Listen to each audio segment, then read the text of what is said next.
আরও 4টি আছে, তো এটা নিয়ে পরবর্তীতে আরও আলাপ আলোচনা হবে। আজকে আরেকটা বড় ডিসিশন ছিল যে ফকির লালন শাহের তিরোধান দিবসকে ক শ্রেণীভুক্ত দিবস ঘোষণার প্রস্তাব অনুমোদন হয়েছে। আপনি জানেন ফকির লালন শাহ আমাদের কালচারাল আইকন। তার তিরোধানের দিনে আমাদের যারা লালন সঙ্গীত বা বাউল সমাজ আছেন তারা এটাকে সারা বাংলাদেশে তারা এটাকে সেলিব্রেট করেন। এবং আপনি জানেন লালন একজন ফিলোসোফার ছিলেন, তার গান আমাদের সবাইকে অনেক মানে যুগের পর যুগ আমাদেরকে ইন্সপায়ার করেছে। বাংলাদেশের মানুষের সংস্কৃতির সাথে প্রতিটা গ্রামের সংস্কৃতি লালনের একটা অবিচ্ছেদ্য অংশ আছে।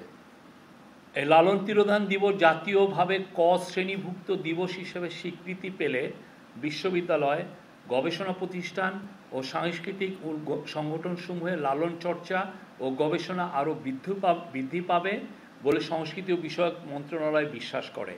এটা আজকের যে ক্যাবিনেটে এটা উত্থাপন হয়েছে।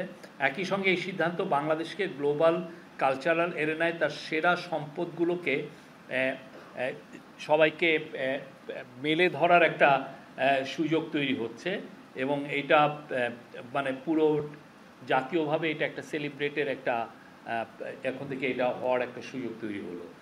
আমরা এটা আজকে আমাদের কাউন্সিল অফ অ্যাডভাইজার এই প্রস্তাবটা অনুমোদন করেছেন।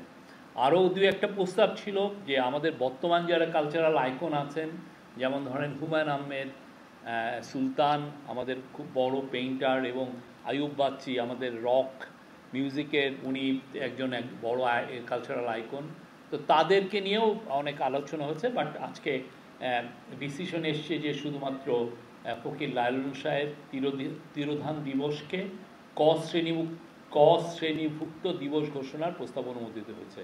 এর আগে এরকম কালচারাল মিনিস্ট্রির এইভাবে ক শ্রেণীভুক্ত দিবস আছে হলো নজরুল এবং কবি কাজী নজরুল ইসলামের